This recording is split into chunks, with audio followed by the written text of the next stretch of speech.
1:32 বন্ধুরা। রান্না বান্না, আরে বাবা সাউন্ড কমা। বিছনা টিছনা ঝেড়ে ঘরটা ঝাড় দেওয়া হয়ে গেছে, রান্না বান্না সব কমপ্লিট। ইমন স্কুল থেকে চলে এসছে, ওর গা হাত পা ধুয়ে দিয়েছি। ইশিকা এখনও ড্রেস ছাড়তে পারিনি, কারণ ইশিকাকে একটু দোকানে পাঠিয়েছিলাম একটা অ্যাসিড আনতে। আমি আসার সময় অ্যাসিড আনতে ভুলে গেছি। রান্নাটা দেখে নিয়ে তারপরে গল্প করছি। এই যে এই হলো সয়াবিন। আজ সোমবার, একটু নিরামিষ খেতে চাচ্ছি। নিরামিষ মানে আমি তো আর খাবো না, ওরা খাবে। আর সকালে এই যে আলু ভেজেছিলাম তা একটু আছে, আর এখন অল্প একটু কুমড়ো ভাজলাম। কর্তা একা দুপুরবেলা একবার খাবে, তাই একদমই অল্প একটু। আর আলু ভাজা একটু রেখে দিয়েছি, ওরা সোয়াবিন দিয়ে মিশিয়ে দিলে বেশি ভালো খাবে তার জন্য। আর সকালে এই আলু ভাজার সাথে কর্তার জন্য করে দিয়েছিলাম এই যে কাঁকরোলের তরকারি নিরামিষ, সেটাও খানিকটা রয়েছে। অর্ধেক খেয়েছে, অর্ধেক রয়েছে। কর্তা দুপুরে খাক রাত্রে খাক, যাই হোক এই দিয়ে ওদের আজকের মতন হয়ে যাবে। ছেলেমেয়েরা এখন সোয়াবিন দিয়ে খাবে, আলু ভাজা দিয়ে, আর রাত্রেবেলা পান্তা ভাত দিয়ে খাবে। ভাত আমি যে খাবো না সেটা আমার মনে নেই, আমি তো উপর শ্রাবণের সোমবার। ভাত যা করেছি ওরা দুপুরে খেয়ে রাত্রেবেলা আবার থেকে যাবে, মানে আমার দুবারের ভাত আছে। নমস্কার বন্ধুরা, আমি সোমা সংসারে তোমাদের সকলকে স্বাগত। আজকে তো সোমবার বললাম, শ্রাবণের 3য় সোমবার। তা উপোস থাকছি, পারছি যতক্ষণ থাকি। আজকেও আছি। কর্তা সকালে একটা আম এনেছে 3টে, একটা আম রেখেছি, আর একটা ড্রাগন ফল এনেছে। তা ড্রাগন ফলটা অনেক দিন পর এনেছে, মানে আমাদের বাড়িতে এনে 2য় দিন ড্রাগন আসলো। প্রায় 6-7 মাস আগে একবার ড্রাগন এনেছে, আমি বলেছি খুব ভালো হয়েছে, খুব টেস্ট, আমার খুব ভালো লেগেছে। তা আজকে দেখলাম আবার এনেছে। এখন ও বাড়ির জন্য এনেছে, ঠাকুরের জন্য এনেছে তা জানি না, যেহেতু ফল এনেছে আমি ওই ঠাকুরের জন্য রেখে দিয়েছি। ঠাকুর নিলেও আমরাও পেয়ে যাবো, আমরা নিলে তো ঠাকুর পাবে না, ঠাকুর নিলে আমরা পেয়ে যাবো। তাই ওই একটা আম, মানে 3টে আমের মধ্যে 2টো আম একটু ছোটো ছিল আজকের আমগুলো, হিমসাগরের থেকে একটু বড়, ফজলির থেকে অনেকটাই ছোটো। এটা হয়তো অন্য কোনো প্রজাতির হবে, আমি আমটার নাম জানি না। তা 3টা আম এনেছে, 2টো আম কেটে ফ্রিজে রেখে দিয়েছি। তোমাদের লেবুটা দেখাতে ভুলে গেছি, তরকারি দেখিয়েছি। আর একটা আম আর একটা ড্রাগন ফল ওই ঠাকুরের কাছে রেখে এসেছি। আমি ছেলে মেয়েকে স্কুলে দিতে গেছিলাম, আসার পথে বেলপাতা, দুব্বো আর মিষ্টি নিয়ে এসেছি। রসগোল্লা এনেছি, সাদা মিষ্টি নিয়ে এসেছি ঠাকুরের জন্য। এই আমার গাছে তো ফুল ফোটেই হয়ে গেল এইদিকে। আর একটা জিনিস করেছি, যেটা আমি না হলেও 3-4 মাস আগে একটা শাড়ি কিনেছিলাম, শাড়িটার ফলস পিকও হয়নি, তার জন্য পরতে পারছি না। এবার আগামী বুধবার যাব, মায়ের কাজ আছে, বছরকির কাজ। তা আজকে শাড়িটা দিয়ে আসলাম, আর এমার্জেন্সি বলে আসলাম দাদা পারবেন একটু আজকেই করে দিতে, কারণ আগামীকাল আমাদের আবার মঙ্গলবার শিমুরালি বাজার বন্ধ থাকে।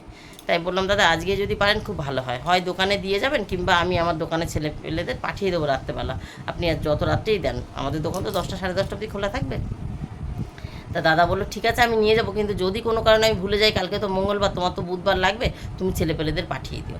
তাই সুমনজলি কেউ একজন যাবে, বা আমার কর্তা চা খেতে যায় ওই টাইমে যাবে একজন, যেই হোক একজন নিয়ে আসবে। আর হচ্ছে কিছুই কাজকর্ম করিনি বন্ধুরা। গতকাল আমি ওই বাথরুমটার ওখানটা পরিষ্কার করতে চেয়েছিলাম, সেটাও পরিষ্কার করতে পারিনি, কারণ ঘরে অ্যাসিড ছিল না, সেটা আমি খেয়াল করিনি। আজকে মেয়েকে দিয়ে এইমাত্র আনালাম। ছেলের পরীক্ষা চলছে, এখন হয়তো ভিডিও বন্ধও থাকতে পারে 2-1 দিন, বা একটু ছোটোখাটো যেতে পারে। তাছাড়া আমি শর্ট করে দিচ্ছি, তোমরা রেগুলারের মানে মোটামুটি রুটিন পেয়ে যাবে।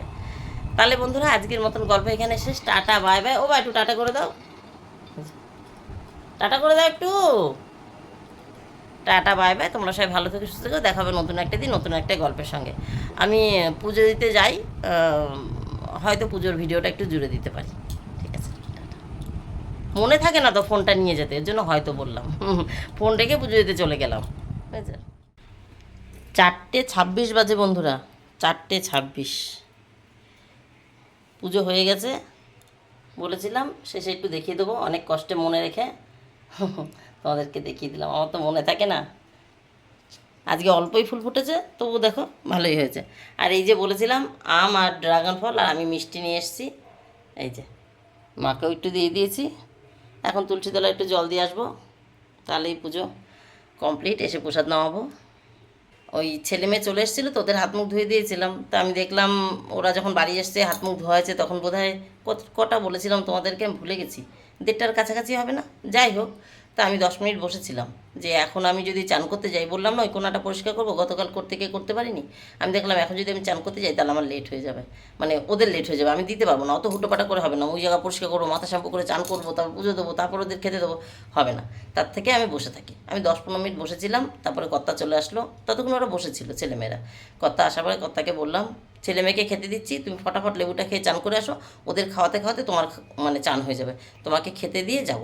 তো ওনাকে খেতে দিয়ে যায়নি, ওনার খাওয়া হয়েছে, এঁঠো মুছে একদম পরিষ্কার করে এসেছি, মানে আমাকে ওখানে আর কোনো প্রয়োজন নেই এখনকার মতন, প্রয়োজন তো আছে, এখনকার মতন আমার কোনো প্রয়োজন নেই, আমি সেইভাবে গুছিয়ে রেখে এসেছি। তাই কর্তা খেয়ে শুয়েছিল, কর্তার আজকে আবার সোমবার বাচ্চাদের ডাক্তার আছে, এই মিনিট 10 হলো বেরিয়ে গেল, তখন আমি পুজোর কাছে চলে এসেছি, ওনাদের মানে সব গুছিয়ে দিয়ে তারপর আমি বাথরুমের ওই জায়গাটা বেসিন টেসিন দিয়ে বাথরুম দিয়ে গলিটা দিয়ে সব পরিষ্কার করে আসলাম, মাথা শ্যাম্পু করে চান করেছি, পুজোও হয়ে গেছে, দেখিয়ে দিলাম। তাহলে বন্ধুরা এইবার টাটা, তোমরা সবাই ভালো থেকো, সুস্থ থেকো, দেখাবে নতুন একটা দিন নতুন একটা গল্পের সঙ্গে। টাটা।